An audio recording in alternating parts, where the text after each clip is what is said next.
faster and more intense. That was his main direction. He just wanted us to speed through it. George is notorious for saying, after a take, do it again, faster, more intensity. He certainly said to me, was, terrific, Tony, can you do it again faster? But that's it, I didn't get more intensity. I don't think 3PO with more intensity would be bearable, do you?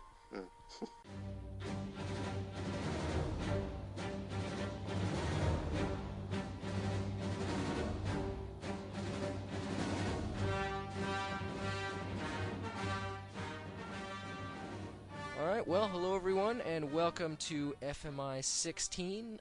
Today we're going to be talking about the latest news that came out this week, and also the first Poe Dameron comic. How fun! I'm your host, Shiloh Camrath, and joining me, as he does always, is my co-host, George Costel. It's always a pleasure.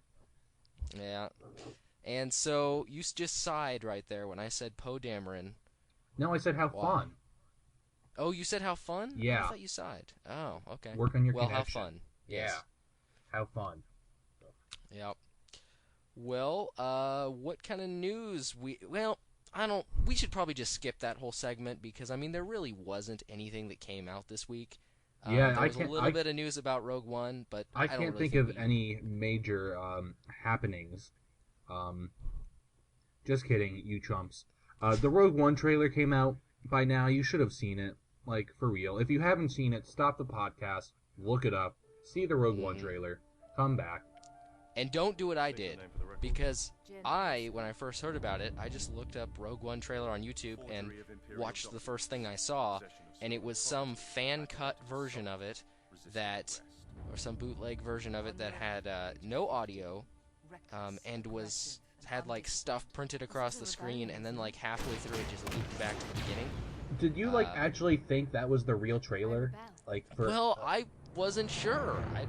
I don't know. You didn't think that the real trailer would have sound and wouldn't loop back to the start halfway through? Well, the last thing they released for Rogue One didn't. That little bit that or did it? The one they showed for the Disney shareholders meeting? Well, that wasn't even official footage. And so if there wasn't sound, it was because it was leaked footage. Yeah, but I had heard that this was a teaser and not a trailer. Teasers, like the first Force Awakens trailer was a teaser. That had sound. Yeah, that's true. I always thought teasers were just more raw, footage and whatnot. No, not actually cut together to a inspire, story. You are, in fact, incorrect. The first Revenge of the Sith trailer, what it did was it used a lot of footage from A New Hope, with Obi-Wan, talking about the dark times and stuff. But it was still, very much a trailer. Yeah. So there you go. So Rogue One has a real trailer with sound. Go watch it. Yes. Don't be Shiloh. Go to Star Wars YouTube channel and watch it there. Rogue One, a Star Wars Story official teaser trailer. That's the title. Look it up.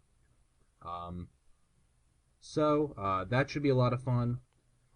Also, you can find on the Star Wars YouTube channel, and actually, if you watch that video, it should link right to it at the end. Star Wars Force for Change has launched a new campaign. The announcement video is a lot of fun. Mark Hamill's in it, but you're not going to really appreciate what he's doing if you just watch the clip from the end of the Rogue One trailer. So actually click through, watch the video. Suffice it to say, he's still having fun with his role in Episode 7. So you should enjoy that. So give that a look. Speaking of Episode 7, the movie is now officially out on Blu-ray and DVD. It wasn't when we last recorded, but it was when we last put up a podcast episode. So trade-offs. And another warning: do not do what I did on the movie either. So I bought it on iTunes and was going to download it, and out here in rural Oregon, internet not so great. I was like, I'm just going to buy the standard definition version. It'll take about 7 hours less time. So I buy the standard version, and the standard version does not come with any bonus features at all. So don't be a Shiloh. But on the same token, don't necessarily be a George. I went to Best Buy, and I bought the Best Buy exclusive Steelbook cover. It's got Kylo Ren and Captain Phasma on it. and it's really cool, but it costs like $6 or $7 more than the regular Blu-ray at Best Buy, which is kind of ridiculous. Yeah, because I think the thing is the retail price is basically the same. Yeah. Like I think it's each around $30, but then for the regular Blu-ray, they're offering it at like an $8 discount or $8 or $10 discount, and then for the Steelbook, they're offering it at a $2 discount. So odds are, if you're like me, you'll probably wind up picking the whole sequel trilogy box set down the line anyway. Yeah. So, maybe don't feel compelled to splurge on the Best Buy Steelbook. I don't know how the other retailer exclusives compare in price to the regular one. Like we mentioned before, if you want extra content, the only store that has any is Target. So maybe that's where you want to look. I don't know. Yeah, I remember you talking about that, what was it, about a month ago or whatever. Why did you decide on the Best Buy one as opposed to Target or Walmart? Or... Because I was in New York and the only store handy was Best Buy. And also, I didn't care. Like, Walmart has a BB-8 cover. I didn't love it. I preferred the Best Buy Steelbook. Target, I liked the cover more than Walmart. It's still probably less than Best Buy. But again, Target is not convenient to get to for me. Whereas, Best Buy is literally like a block away from Fordham. So. Yeah, that's nice. Yeah, convenient. Then the last bit of news, and this is a little more fun. This is collectible based. But apparently, Build-A-Bear Workshop is I didn't know they were still around. They are still around in malls everywhere. And probably not much else. But you'll be able to build your own Wicket the Ewok at Build-A-Bear Workshop. You can see him here. He's pretty cute looking. They've already been selling a 10-inch one. This one's a 16-inch plush. It's already available online, and it'll hit stores next week. You can add an authentic Ewok sound chip for 6 sounds pulled right from the film. So pretty exciting.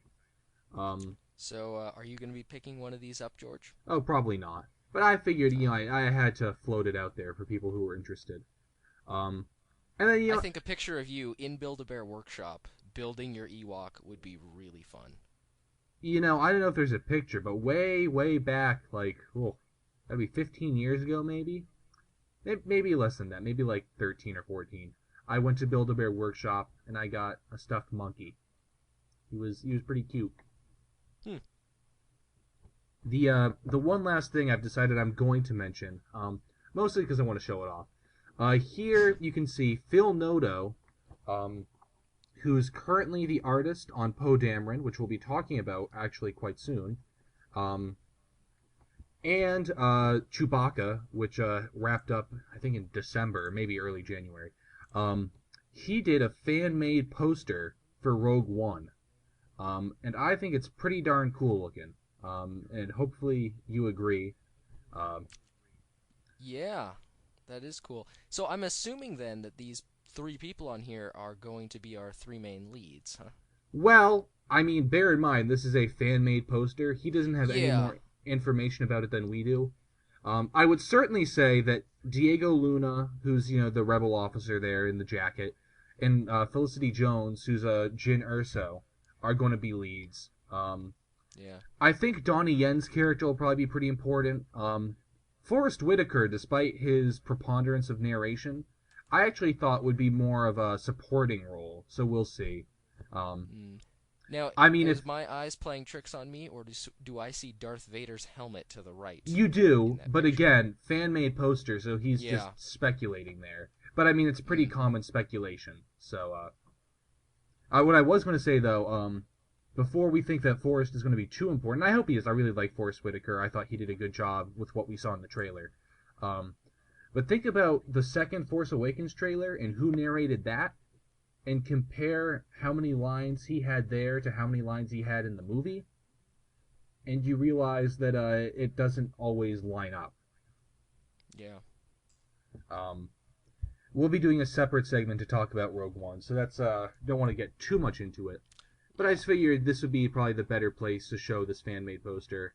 Not exactly just a fan, official Lucasfilm sponsored fan, but still pretty fun looking. And actually, here's hoping that when he comes around to New York Comic Con, he offers some of these up as prints, because I would totes buy one.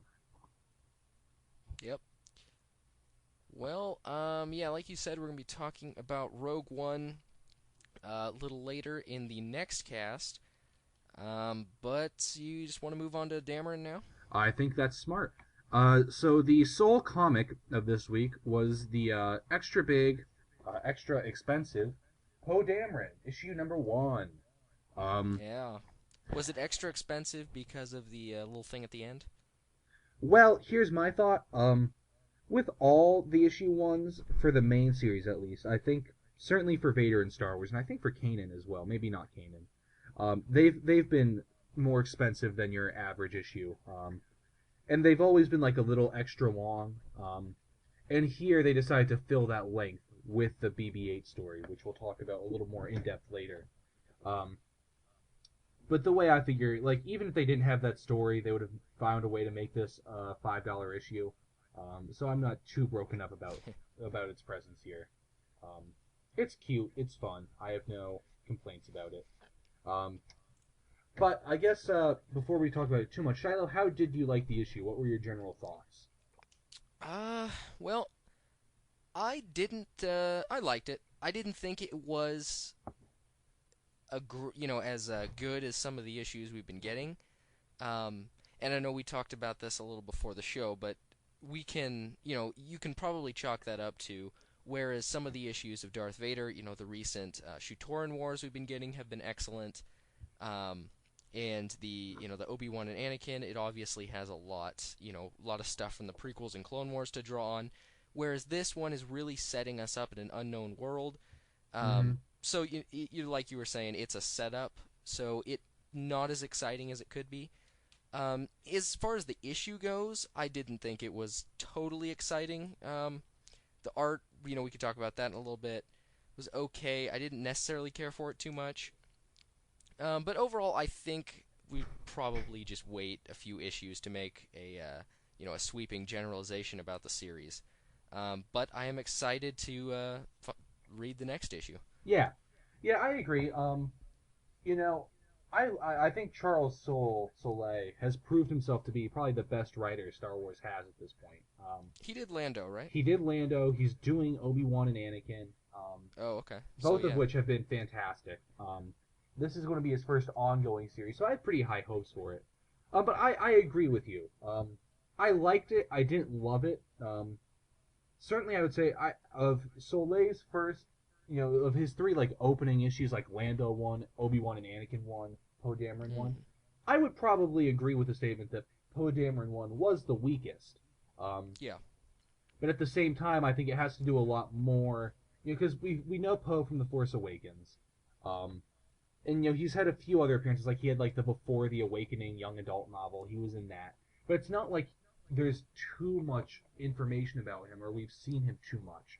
Whereas, like you said, opposed to Lando, we've been with him forever. Obi-Wan and Anakin obviously have a whole bunch to draw on. Yeah, well, I mean, with Obi-Wan and Anakin, you do a scene with Anakin as a teenager and Palpatine going into the bottoms of Coruscant, and automatically it's an A+ issue. Because bear in mind, that's not issue 1, and that's why. Oh, that isn't? No. That wasn't issue 1? I thought there was a little bit of that in issue 1. It's issue 2. Issue 1 is just stuff in the temple. All right. Well, same kind of thing. Because of what we know about Anakin and Obi-Wan, right, through the prequels and through the Clone Wars, when we see new information coming out, back when he's in the temple and stuff, I mean, automatically we can make so much more associations than here, where there's really nothing for us to say, oh, that's really cool, or oh, I can see how that fits in over here. Yeah, exactly. So I mean, I think saying that this is definitely going to be a series where you have to wait and see is fair. Obviously they're setting up, the First Order appearing at the very end of this issue. They kind of said that Poe is going to be having a nemesis for this series, and I'm pretty sure that's the fellow on the cover of the next issue, who you can see now, who looks like a pretty intimidating character. Not quite what we expect from an Imperial or First Order officer, but I kind of like it. But we might be getting ahead of ourselves there. A space Nazi, if you ever saw one. I don't know. I'd say Hux is more Nazi-ish. I mean, I think the trench coat is like super space Nazi. Yeah, that's true. If Hux is the space Nazi leader, this is more like your space Gestapo officer. I mean, fair enough. This guy he looks like the heavy. Yeah. I mean, you could say that though about basically any black uniformed bad guy. To an extent. George, stop trying to ruin my analogies here. I don't know. I mean, I see where you're coming from, but the whole the whole white holster, I don't know, doesn't scream Gestapo, but I see where you're coming from. We should probably stop talking about Nazis though. And how about we talk about some of the returning characters we've seen from other sources this issue? Obviously, there's Poe, but we get a nice little scene with Leia, which is fun. I guess before we get too far into that, I'll set up the essential plot of the issue. It begins in media res, but the plot is Leia talks to Poe. She says she's heard that Lor San Tekka is alive. He might have the map to Luke, and she wants him to assemble a squadron and track him down. And then the rest of the issue is him going to like his last known location, having a little skirmish with the locals, making friends with the locals so they can face off against the First Order. So now that we have that on the table, obviously we see Leia again, which is nice. I thought, she was kind of underutilized a bit in The Force Awakens, I thought. So it was nice to see her here. Nice scene with her and Poe, which was good. Nice to see a little more background, because Lor San Tekka is a character that gets discussed in the Force Awakens visual dictionary, much to his benefit, I think. It makes him, we don't get much of him in the movie, but the Force Awakens visual dictionary makes him a much more interesting character. And they give him, a little more background here. An explorer, he's been all over the galaxy. There's not a sacred site or Jedi ruin he hasn't seen. He's supposed to be dead and much older than when she last saw him. So I guess they have a history together, which, again, makes sense if he has the map to Luke. I thought that was fun. But most of the returning characters are, of course, from Poe's squadron. And so there's a few expected ones. You get Snap Wexley, originally from Aftermath, then The Force Awakens, now here. And obviously I don't think either of us liked him in Aftermath, right? No. But Wait, hold on. He was the kid, right? Yeah. Yeah, actually, I did not. He was one of the characters that I disliked the least. Not to say I necessarily cared for his character that much, but he was one that I disliked the least. There was definitely others I didn't like over him. I'm essentially done with like precocious little teens. He was almost sort of Ezra-esque, except he was more tech-based than Jedi. Yeah. Which I can do though. I didn't love him there, but I liked him in The Force Awakens. And I like him here too. They mentioned that he fought at Jakku, and he says he was 16, so I thought that was kind of fun. A nice little bit of history for him. Also returning from The Force Awakens is Jess Pava, one of Poe's pilots. Yep.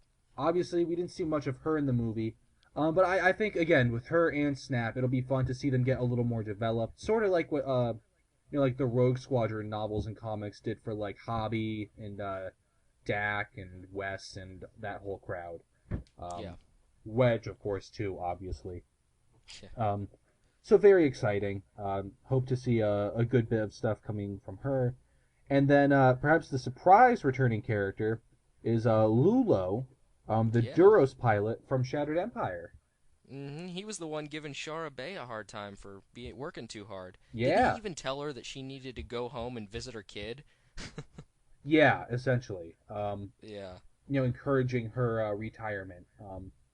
So hey, kind of nice to see him still up and kicking. Old family friend. There should be some nice history there, and one of the things that, and then they add two new characters. I think they're new. Adi Muva and Kare Kun, maybe, I don't know. So two new pilots to go along with these returners. Hold on. That one guy, that one alien-looking guy? It's not the guy from the movie, because the guy from the movie... Oh, it isn't? No. And I was really surprised that we didn't see him here. Yeah, because, I mean, Shiloh's... even with that line, Poe says to him, pretty soon you'll be up there flying around with us. Yeah, because he wants to be a pilot. So unless Adi Muva changes his name to Elo Asti... yeah. But don't get me wrong, I was very surprised Asti was not one of Poe's squad mates. Because for those of you who didn't know, Asti got a lot of material done. Like a couple of action figures. He was in the Black Series. There's a rumor that he'll get a super articulated Walmart figure. And a lot of that just has to do with the fact that he's an alien pilot, so they can just use Poe's sculpt and make him with just doing a new head and helmet. But, I was surprised when he died in the movie. And so maybe what their goal is to just focus on pilots who they can either A, kill off like in the comic before The Force Awakens. And so say like if Lulo died, he has a history with Poe. So that could be a pretty it could be narratively satisfying. Same with now this Tech, he wants to be a pilot. And so who knows if he, say, becomes a pilot, dies in his first mission, can mine that for emotion. But, then you have Jess Pava and Snap, both of whom survive The Force Awakens. So there's perhaps a little more reason to, build up their character, because we'll be seeing them again in all likelihood. Whereas Asti, they can't kill off, but at the same time has a definitive endpoint. So I can see maybe why they didn't want to bring him in, but I think, as a character who got all the merchandise he did, I was very much expecting to see Elo Asti in this comic. Yeah. And what surprises me about this series is, you said it's an ongoing one, right? Yes. All right. Well, I can't imagine that there's too much time between this comic and The Force Awakens. Yeah. Yeah, go on. Yeah, because, he's obviously now getting a mission right now to search for Lor San Tekka, and I would be surprised if they have him searching for Lor San Tekka for, 5 years, Exactly. So, this is going to be an ongoing series with an incredibly short actual time span.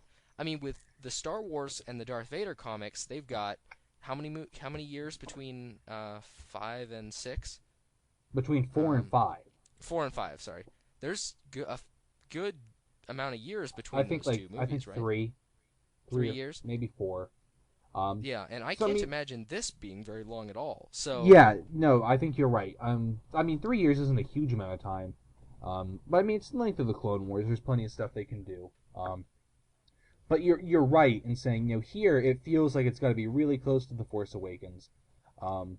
So I'm kind of wondering how they're going to get around that. And I think, I was talking with John about this. There are a few options.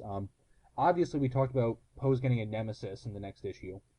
And so my thought would be that it could be that after this issue, dealing with that guy becomes the central thrust of the series rather than looking for Lor San Tekka. I could totally see the Lor San Tekka story falling into the background as Poe has to deal with this space Nazi. So that's which I would almost kind of like them continue the search for Lor San Tekka, because it would allow us, by using that plot device, they could show us more about the galaxy, and especially about some of these other Force-using groups. So I don't know if they're going to do that, but I would like it if they did, because it would definitely provide a good device to show us more. Yeah, let's just mention it now. The group that Poe goes to, they worship this big egg-looking thing here. Yeah. The egg is their charge, their purpose, their salvation. They even call it an egg. It holds the salvation itself, the Savior unborn. So this is, you have to imagine, Force-related, probably. I come to the impression that everything in Star Wars, anything that has to do with mystical, whatever, powers, even the Sisters of Dathomir and all that, it all has to do with the Force in one Yeah. way or another. Yeah, I mean, Everything, it's called different things. It could right, be the exactly. Ashla by the Lasat, but it all boils down to the Force, no matter in what strange ways they use it. Yeah, in the EU, they made it explicit that the Night Sisters just used the Force, but like didn't understand it as the Force and understood it as magic. Yeah. So here, I assume it's Force related. So it obviously makes sense that Lor San Tekka was there. So if we get to keep on seeing interesting little cultures like this, who knows how long Poe will be with these people? I'm curious to find out what the deal with this egg is. But at the same time, if we don't and just kind of move on, I think that could work too. Mm-hmm. So the end game is I'm kind of excited to see, like you said, more of these Force-related cultures. But going back to that, if the central thrust of the comic is the hunt for Lor San Tekka, I think you're right in saying that can only go on for so long. Mm-hmm. And so the question then is, if we hit a point where they do that, if they do look for Lor San Tekka for, say, like a year, then it could be possible to do, an issue or two about The Force Awakens, and then move on to the post-TFA time frame. Oh, yeah, they could do kind of a Marvel's Agents of S.H.I.E.L.D. type thing. Mm-hmm. Yeah, I hadn't thought about that, but that's a good idea. That would also give us, a little stuff between episodes 7 and 8 as well. Mm-hmm. And Yeah. then, they could flesh out how Poe survived, because the movie doesn't really care all that much at all about explaining it. Because initially, they were just going to kill off Poe. And then Isaac kind of complained, and everyone liked him enough, they're like, nah, let's keep him around. Which I think was 100% the right call. Yeah. But you're now left kind of wondering, how he made it back to the Resistance.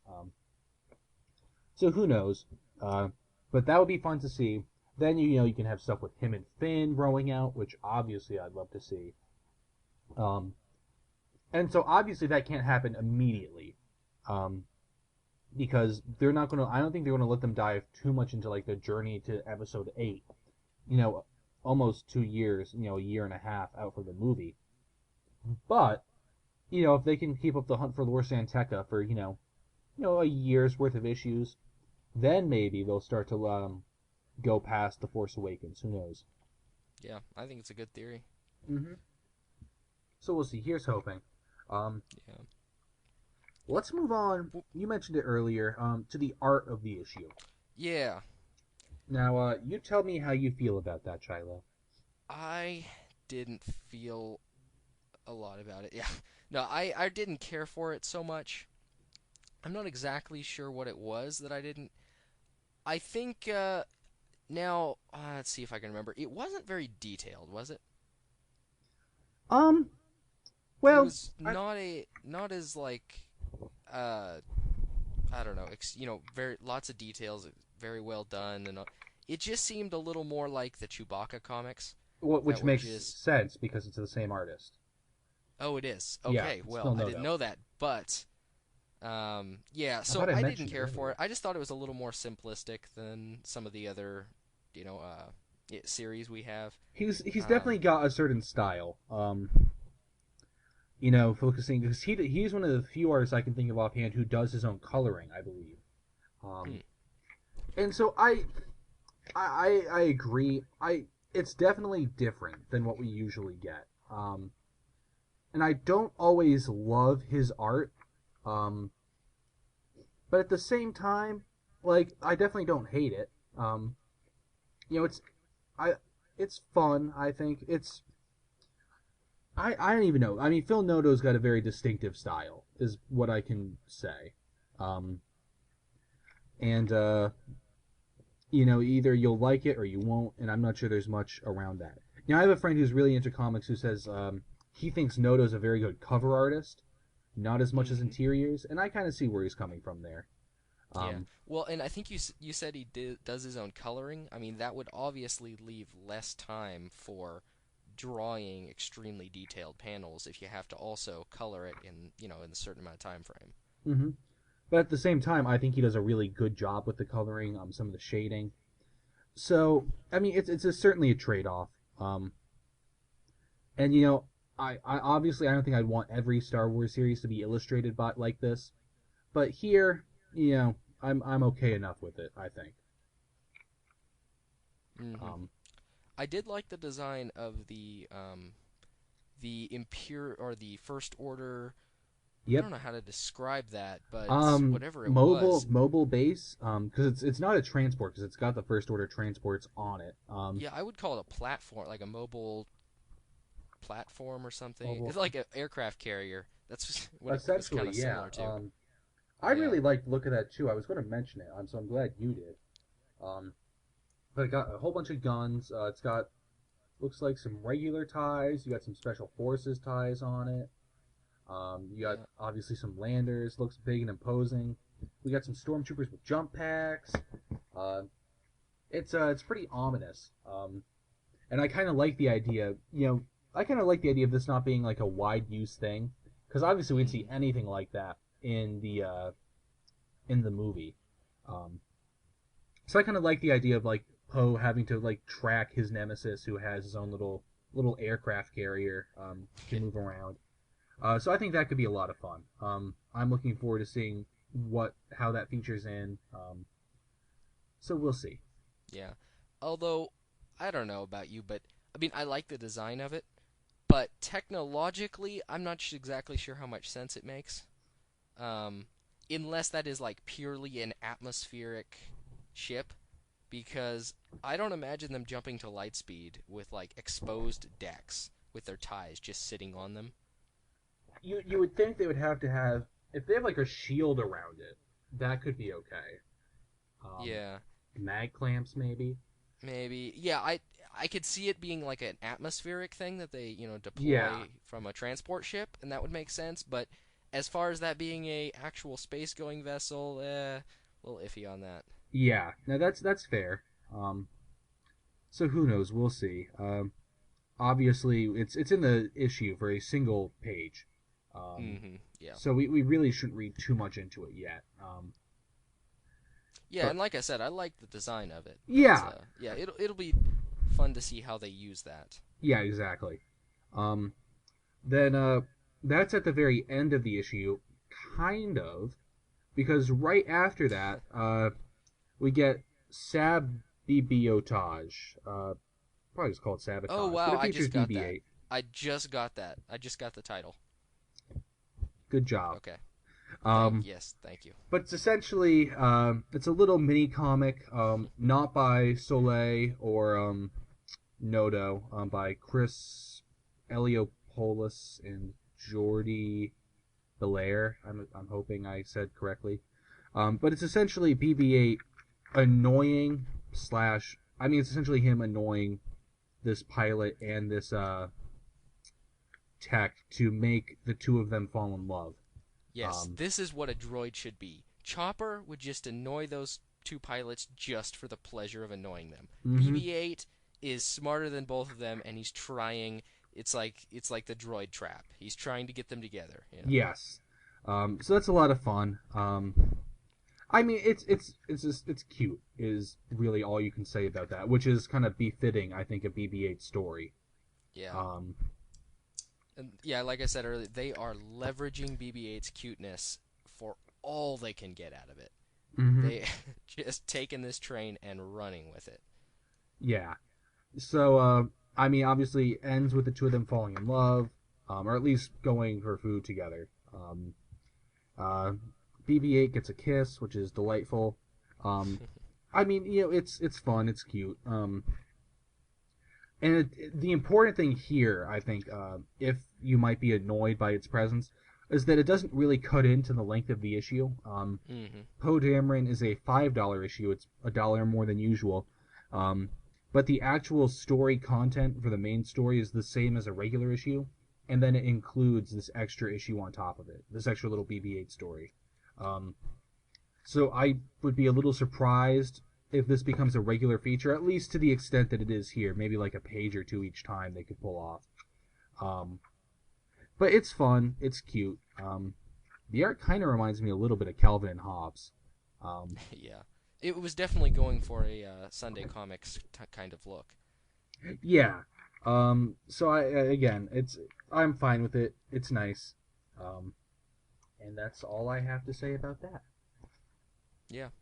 Well, I think that's probably about it for this issue. I guess the one thing I should ask, we've talked a lot about this issue. We haven't really talked about Poe Dameron himself. Oh. And do you think how he was portrayed here jived with his portrayal in the movie? I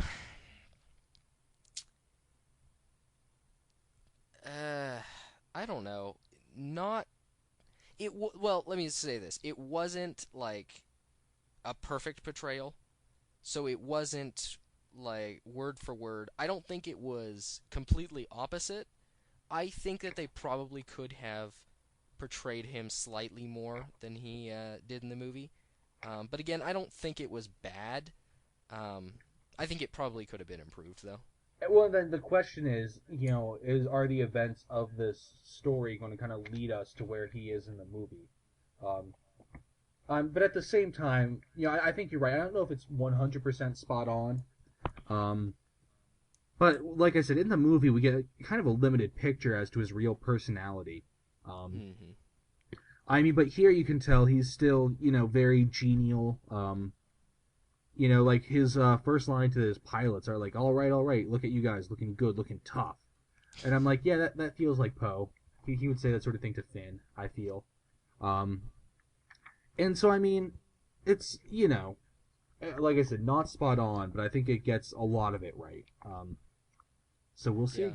And I think time will tell as to whether this kind of constant, sometimes funny, sometimes not, joking that Poe has will be a thread of the character going forward, or whether they will kind of ditch that along the road at some point. We'll see. I mean, I think he has to be willing. I mean, because bear in mind, like like his first words to Kylo Ren are a joke. So I mean, yeah, and I mean, I think it worked okay for the movie, but I'm just saying that sometimes this kind of stuff can get old. And depending on how much more information we get, kind of content we get with him going forward, this may be something that just is slowly phased out after a while. We'll see. I mean, obviously you want to have him match the movie, and if they do phase it out, then I think it becomes a more inaccurate portrayal of him. But you are right. I think they have to do it so it doesn't become like annoying. Say. So we'll see. Yeah.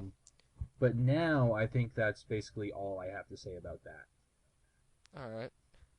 Well, next week I think we got 2 comics to talk about. We have the next issue of Vader and the long-awaited C-3PO one-shot. So it's just a 1 issue then? Yeah, well, no, the C-3PO one-shot is a 1-issue series, but it's coming out with Vader as well. So 2 issues next week. Yeah, that's what I meant. There's only 1 issue for... Okay. Yes. All right. Okay. Well, also coming out this week, we're going to be having our talk on the Rogue One trailer that came out, the official teaser trailer that came out, as well as the Force Awakens Blu-ray deleted scenes. But as always, if you want to send us an email, you can do that at fasterandmoreintense@gmail.com. You can find us on Facebook at Faster and More Intense Podcasting. We're on Twitter at FMI Podcasting. We're on iTunes at FM Faster and More Intense Podcasting, and on YouTube at Faster and More Intense Podcasting. Star Wars is the exclusive trademark of Lucasfilm Limited. All Star Wars names and sounds are the exclusive copyright of Lucasfilm or parent company. All content generated on this site is the exclusive intellectual property of Faster and More Intense.